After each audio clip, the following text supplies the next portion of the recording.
You're graphics you're cards. you're 15 or 16 years old and you start raising $100,000 of capital.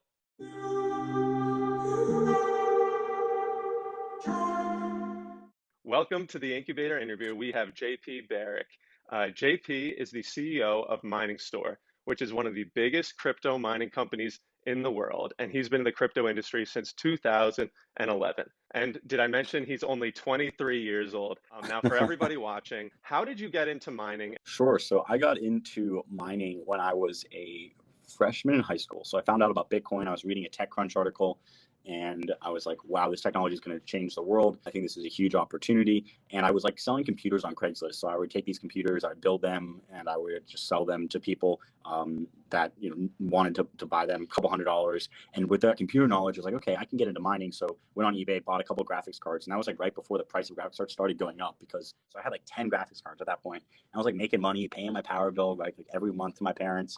And then I was like, I can do this at scale. So I went, raised like $100,000. 16 years old and you start raising $100,000 of capital. Yeah, I mean, it was a challenge. Like I've never raised money before, so I was like, okay, what do I need to do? Well, first you make an Excel spreadsheet of like how much money you got to make back. So you were selling strawberries, you were teaching robotics classes, you were selling computers. So these three different things, you're learning the ins and outs of these different industries. Now, how did those really prepare you to catapult into this mining industry? Well, I think it gave me the confidence to understand that, okay, you can make a business, you can grow it. Here's how to make an LLC, here's how to talk to investors, here's how to build that type of relationship, here's how to service customers. And then after that, Mining Store was just a Shopify store at the end of the day. And it got to the point where it got real, where I wasn't living at home anymore, but I was in college, a freshman in college, and in a senior in high school. And I would sometimes come to my house, and in my basement, and we basically turned it into like a Bitcoin mining shop. So like we were doing like, I think we did $1 million in sales in like 1 or 2 months. This is like right in 2017.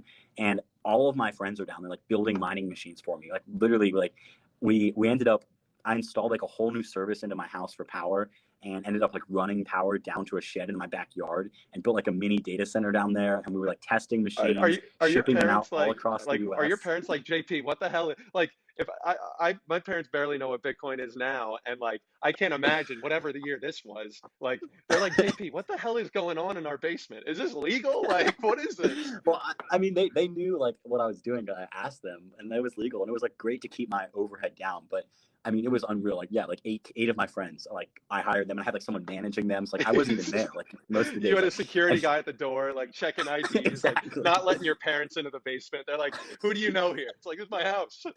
Can you touch on the importance of like renewable energy for Bitcoin mining?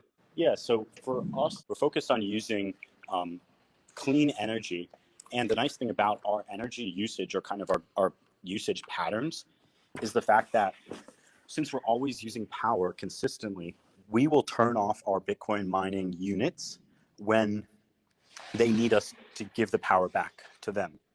So that means instead of having to turn on a coal plant, or instead of turning on a natural gas plant, they can actually tell us, hey, turn off your Bitcoin mining facility. And then they don't need to turn on that old generation. Because the problem with renewable energy is something called the duck curve. And that's the fact that all of the power comes on the sun in the day, and they don't actually have a flat power generation. So things like coal, hydro, natural gas, it's a flat generation. But the solar and wind, it peaks and goes up and down. And so it's hard to match the demand of the consumers with only renewables.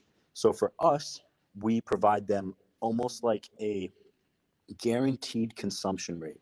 So that means they can ensure that they can build more renewable energy, because they know we're going to take that power consistently and buy it from them. And so that's why it's so important, is because we will buy that power 24/7. But if for some reason, like in Texas and ERCOT right now, they're telling people to turn off their, to conserve energy. So during those times, during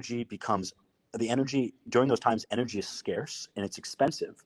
But about 95% of the time, or 99% of the time, the energy is abundant and it's cheap. And so there's only a small portion of the time where we have issues on the grid. And that's the portion where we actually will turn off and give that energy back to the grid, so that they don't have to turn on more power generation. Citizens need the power. They tell Bitcoin miners to turn off, and they give the power back to them. So that right there is a key component to Bitcoin mining and how it helps the grid out.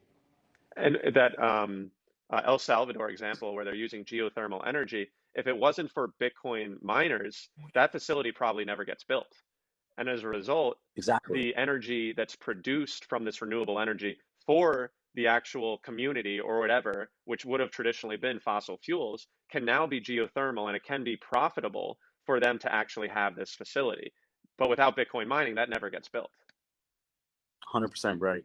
The news about Texas and everything incentivizing miners, could you touch on that? Yeah, so I am in Austin, and the news is true. Bitcoin miners are leaving China, and they're looking to come to the U.S., to Norway, Sweden, Kazakhstan, Africa, really anywhere they can find cheap energy, and they're coming in masses. One of the interesting things that I at least thought of, like the FUD about China banning Bitcoin, is I thought it was like almost the opposite. Arguments against Bitcoin is that, it was centralized in China and that it uses non-renewable energy. But then when they banned it in China, it's like you're defanging both of those arguments. One, you're moving it out of China to these other locations, and two, those people are also incentivized to leverage renewable energy just because of this narrative. So now they're going to move and probably locate somewhere where there's cheap energy, which is most likely renewable energy. So it defangs both of those arguments. And I was seeing this news and I was like, isn't this bullish? It's all bullish, dude. It's great. The prices. I mean, the people that know where Bitcoin's headed, like it's going to be at $100,000 in three to 6 months, and people are gonna be like, "What happened? Why didn't I buy it at 37? Like, like what happened? What am I thinking?"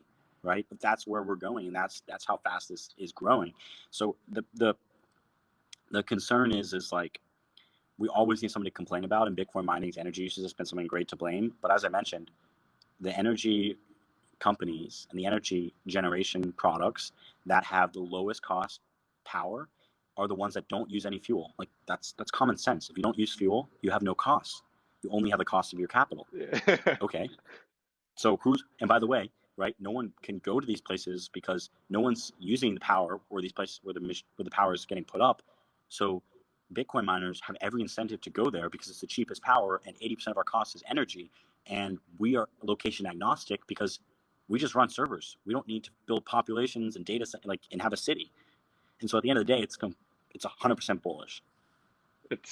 Yeah, and it's a free market, and yeah, you're location agnostic. I kind of like how you say that, and you're just going to go where it makes sense, and whether that's the United States or like Norway or wherever it is, it doesn't matter. So like, and that's also why I think the idea, and obviously one of the elephants in the room is like, government regulations, specifically in the United States.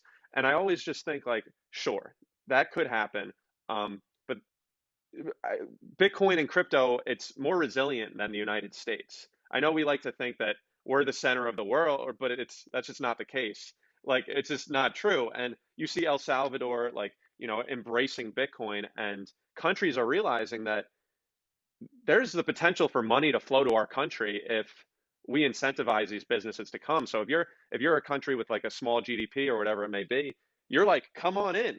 Let's have a party. Let's have a Bitcoin party because they know the money that's in the industry, and it's location agnostic. So you don't need to be in the United States. You don't need to be in China.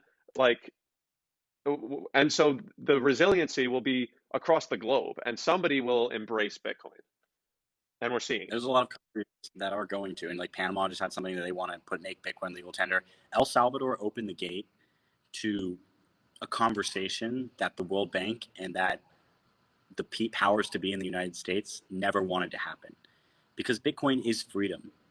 Bitcoin mining is opportunity.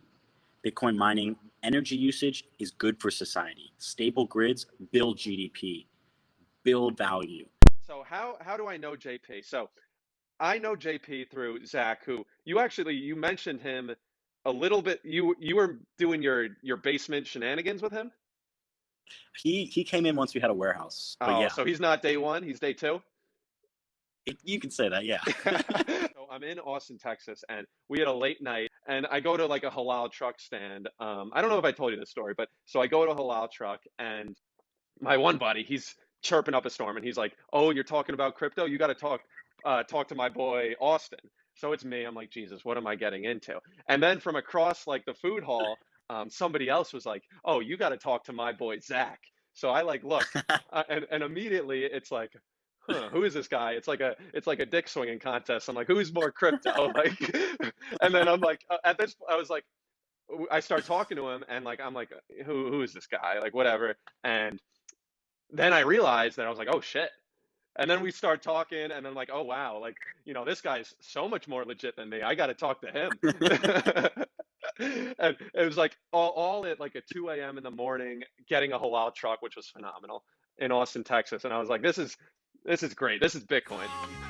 Well, I got thoughts that circle all around my head, and no one knows I'm thinking.